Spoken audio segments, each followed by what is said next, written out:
La Nouvelle-Calédonie qui fait donc son entrée sur le stade avec ses deux drapeaux et ses deux porte-drapeaux.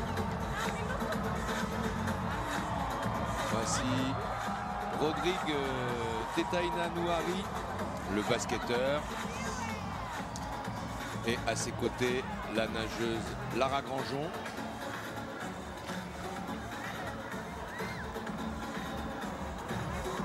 Délégation de Nouvelle-Calédonie, environ 300 athlètes, 330 exactement. Ils ne sont pas tous là, puisque les athlètes qui sont présents sont ceux qui vont participer aux compétitions de la première semaine, voire les deux. Puis ensuite, en fin de semaine, certains athlètes repartiront et d'autres viendront prendre leur place pour participer aux compétitions en deuxième partie des Jeux.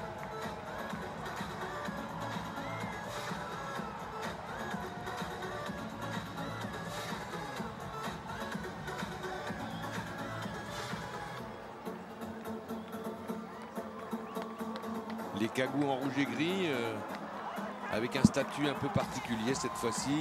Ce sont eux évidemment qui ont gagné le plus souvent ces Jeux. Ce sont les 15e, ils ne les ont pas gagnés 2 fois seulement. Une fois c'était en 1991, c'était la Papouasie qui l'avait emporté chez elle. Et puis les tout premiers Jeux en 1963, c'était Fidji qui les avait remportés. Le reste du temps, la Nouvelle-Calédonie a gagné tout le temps, mais cette fois-ci, c'est un peu différent. Elle est tenante du titre, mais elle dispose d'un double statut de challenger et de defender, car les Papous sont à la fois très nombreux et très motivés. Ils veulent gagner chez eux.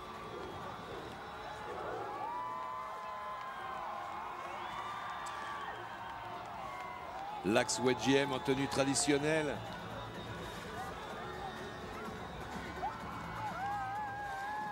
Il a débuté il y a 4 ans avec les Cagous pour mettre l'ambiance, apporter la culture,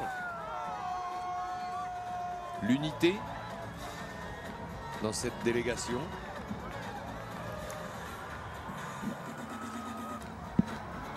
Avec notamment le Tchap Kagou.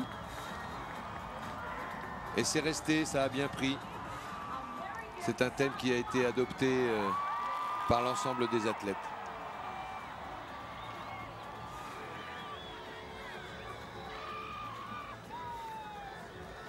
Voici maintenant les Samoa américaines.